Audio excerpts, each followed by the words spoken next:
Many cameras gathered outside the Guildhall in London. What is it? Stump speech by Nick Clegg or Gordon Brown or what's the other one called? Oh yeah, David Cameron. No. Much more important than that. It's a gathering of a whole bunch of chefs. We're here for the 50 Best Restaurants in the World event. The world's media is here, so are we. And I'm going to go and try and grab Rene Redzepi of Noma, who came third last year behind the Fat Duck and El Bulli, to see what he thinks his chances are of doing a bit better this year. So Rene, we are standing outside the Guildhall of London, quite a grand place. We're here for the 50 Best Restaurants in the World. Have you got any idea where you stand in the rankings? Well, honestly, I feel a quite positive vibe.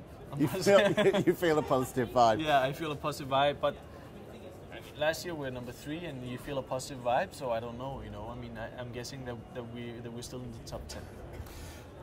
It was quite a jump last year. Yeah. Did it make any difference to you as a restaurant? Yeah, incredible, just incredible. Ever since we came on that list, our restaurant has just taken off from being 33 5 years ago until last year when we were number 3. It's just been one big push forward.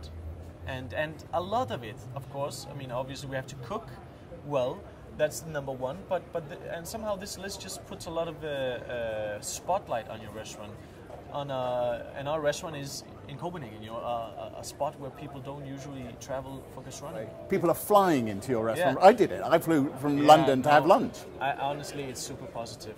It's when I think of 10 years ago when I was in the industry and we were cooking for, of course, people, and the let's say the problems or the VIPs or whatever was back then. It's just a whole different, it's really the opinion makers from all over the world that are right now dining in a restaurant, and that's just thrilling to be able to show them our products and what we can in our region and especially in our country. And this event itself, I know there are a lot of chefs come in from around the world. Is that fun to sit down with your colleagues in the industry? Yeah, I mean, basically it's the only event in the calendar that you don't have to do anything for, Usually you have to cook for 120 people or just do a little snacks or canapé, that you always have to do something, always have to cook something or work, so you always see them where we're sweating and we're working a bit.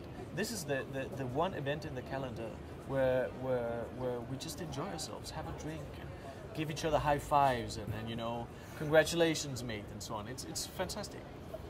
If you were to come ahead of some of the big names tonight, yeah, like El Bulli, like the Fat Duck, how would that feel?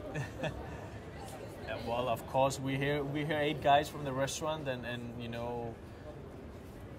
just the sheer thought of it makes me makes me shiver a bit. But on the contrary, I also feel that this list, unlike other guides or whatever rankings there exist out there for gastronomy, it's a list that also very much shows impulses right now in gastronomy. And we haven't acknowledged that the impulses right now is very much, people are very much looking to the north. So it would be fantastic and just an extra, let's say, boost if we could do that, to see, like an extra, we are doing the right thing, we should push forward. Do you think you're pushing your agenda, the very regional, local agenda that you pursue at Noma, in a way that can be picked up by others? In our region, yes, for sure. In our region, I mean, basically what we're showing in Copenhagen is that if you can do it in Denmark, you can do it anywhere. Certainly in England, or certainly, if it can be done in Denmark, this cold spot, icy, freezing cold spot in the north of the world, where we can create a cuisine using the wild flowers and herbs from the shorelines and the animals and the root vegetables, and do that and become considered one of the most important restaurants in the world right now, then it can be done anywhere. That's a little message you could say, but we're not preaching it. People can do whatever they feel like. But for our region right now, there's a whole new movement towards a rediscovery, using your product diversity, and so on and so on. It's the beginning of something new, it feels like. And they're not calling you the stinking whale anymore. No more seal fucker. Sorry for using bad language. Or whatever. That is... in the past. That's in the past. Well, listen, good luck for tonight. We'll watch with interest. Yeah, thank you, Jay.